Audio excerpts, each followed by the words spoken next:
What is going on, YouTube people? Neo Cards and Comics here.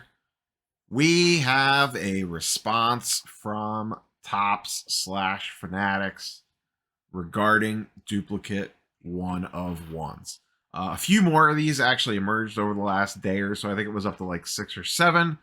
We now find out that there was 95 of them. Like we speculated, there was too many of these popping up already for this not to be a very widespread issue, and it turns out that it was a very widespread issue with 95 total duplicate cards. So, Topps has responded. They put this out very late on Friday, the definition of a Friday news dump.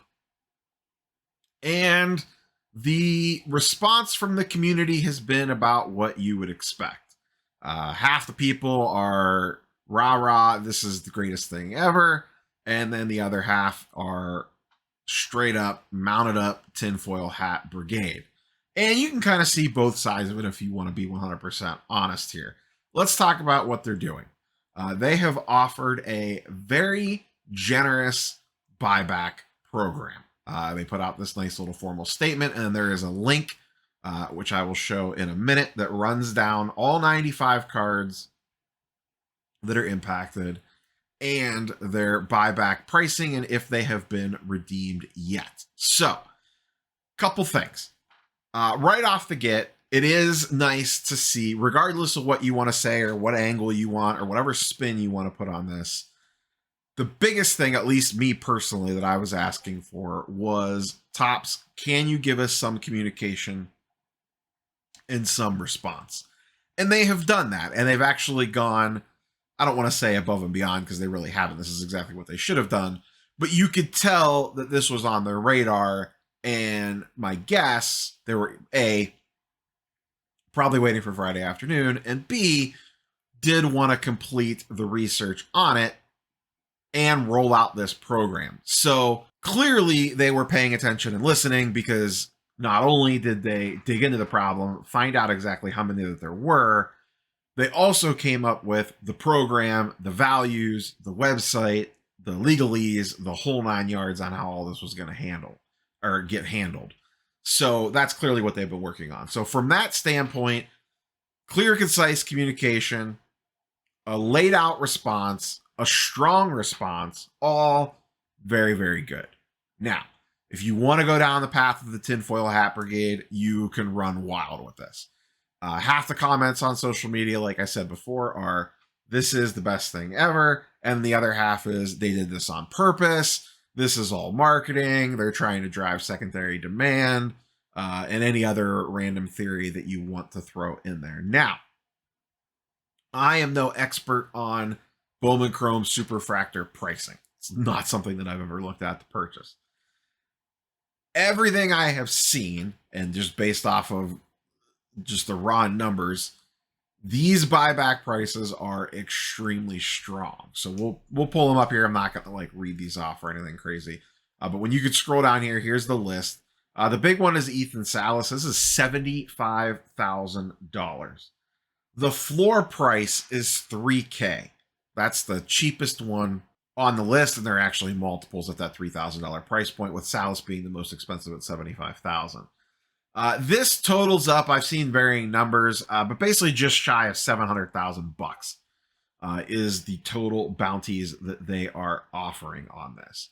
This, I believe, runs through March 2024.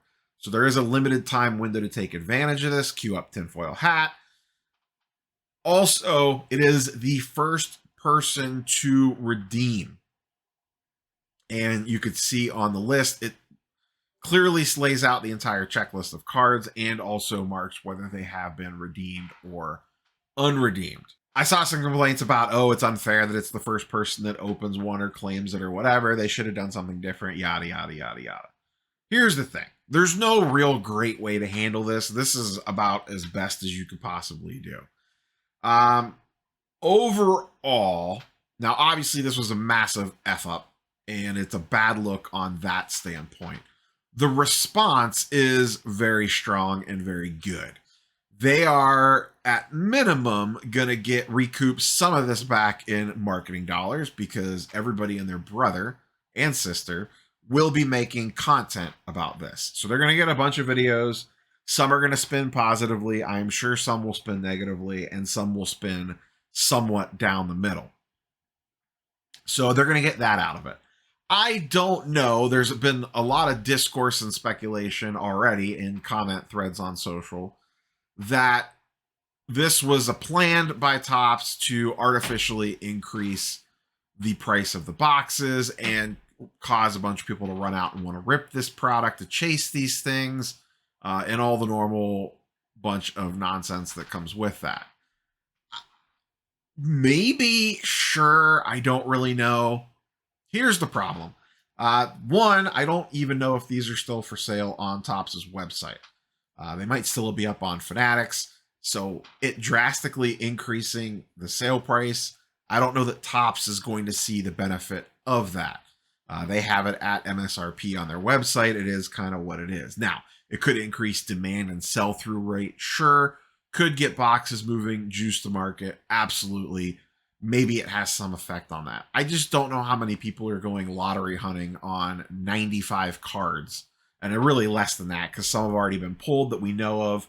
A couple I scrolled through, one was actually redeemed already, at least one that I saw.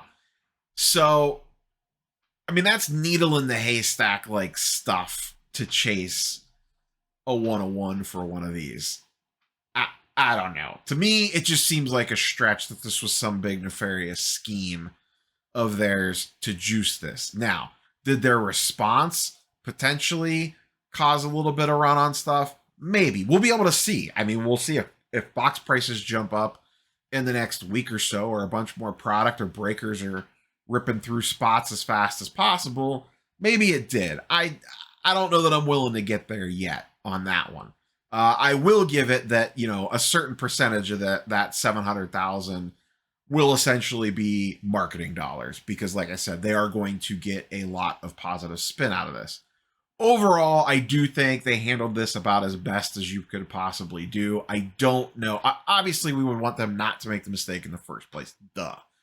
They made the mistake. They screwed it up. They have made lots of mistakes since they started. This does seem like a very strong, decisive response from them. So credit where credit is due for that one. Now, if they would like to comment on the missing parallels from Topps Cosmic and the potential backdoor autos from Bowman, that would be fantastic.